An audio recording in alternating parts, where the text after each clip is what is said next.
well, why is the Fed lowering rates this time? Are they seeing trouble ahead? And that's when brings everything back to stagflation. Parts of the economy, including labor markets, are under strain. There is no question about that. The consumer is definitely stretched, right, with credit card debt. And but on the other hand, Fed is lowering rates while all asset classes are at all-time highs. It's not making too much sense to me. So one or the other one is correct, which is either the economy is slowing down, that's why Fed's cutting rates. And if that's the case, the market's going to feel that pretty soon. If not, a couple of weeks or a month from now, probably sometime this year, we're going to see a decent sell-off. If the market decides, because at the moment, market's not buying any of it. The market's looking at it as, okay, we're just going to keep making all-time highs.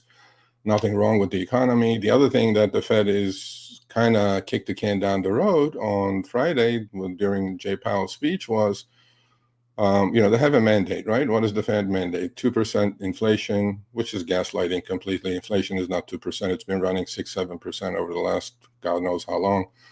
You can see that by the US dollar actually becoming toilet paper. But the point is, when I say they're in a box, they're cutting rates.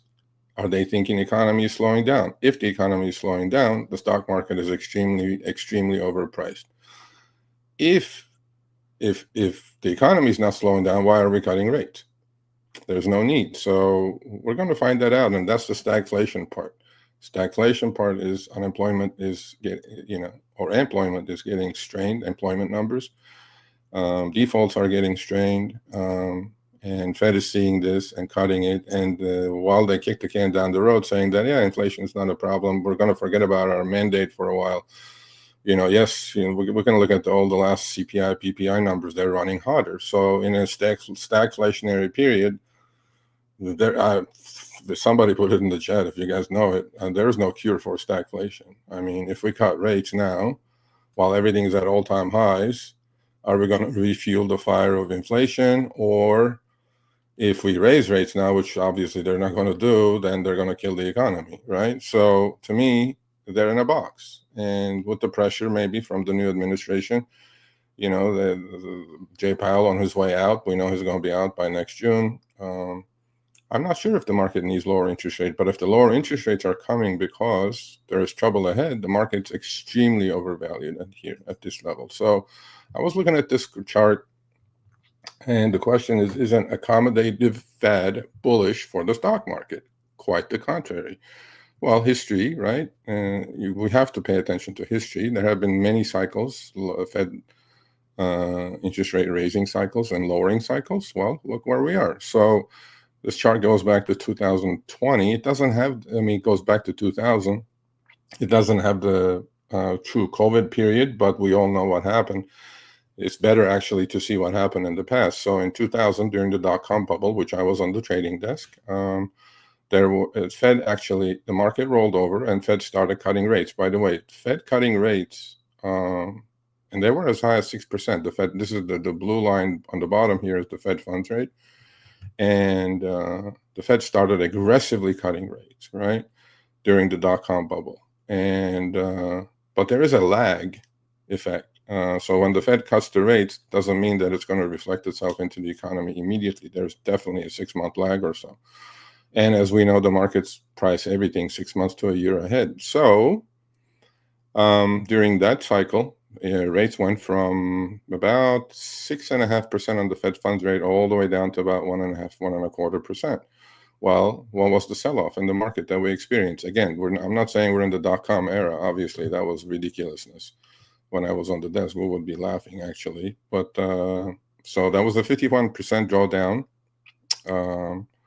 on the S&P 500 and more on NASDAQ, right? Okay, so then the effect of lower interest rates took hold and markets started rallying, as we know. But then Fed thought, okay, things are getting a little too hot, and it's walking us right into 2008. We know what's going on with housing. I had a mortgage company at that time. We were doing loans for people who didn't deserve those loans, but then if I didn't do it and send it to Countrywide, somebody else was going to do it. So I kind of figured, The Big Short, you guys seen the movie probably.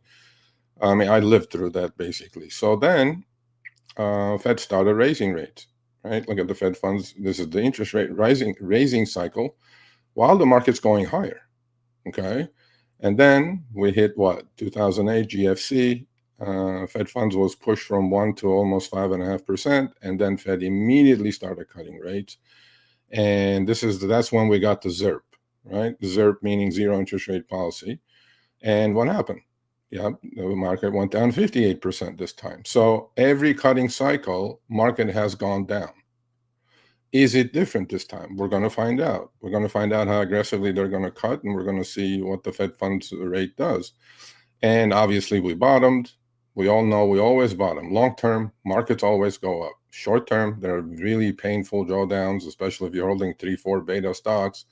When an index goes down 50%, your stock's going to go down 80-90%. So the one you're holding anyway. And then obviously the ripper rally from 2008 all the way to now with a couple of little hiccups in between. But as you guys can see, the flat line here, Fed had ZIRP, zero interest rate policy, from 2008 to 2016.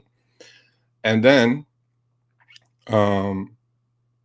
US Fed, right, started raising rates again because the economy is getting too hot. Well, what happened? So far, not much has happened.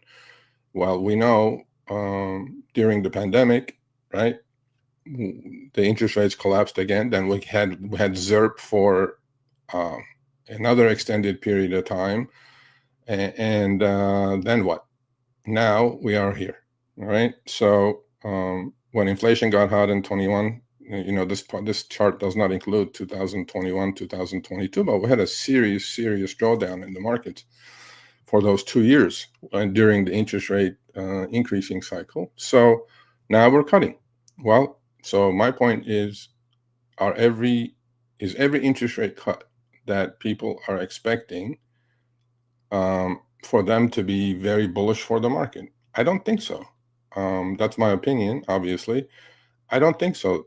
The important thing is to figure out why the Fed is cutting rates. If the Fed is seeing trouble ahead cutting rates, market's extremely overpriced. I mean, we can talk about PE ratios, PEG ratios, all those things, but it's not necessary. So, but I'm just talking about the interest rate cutting cycle and interest rate hiking cycles.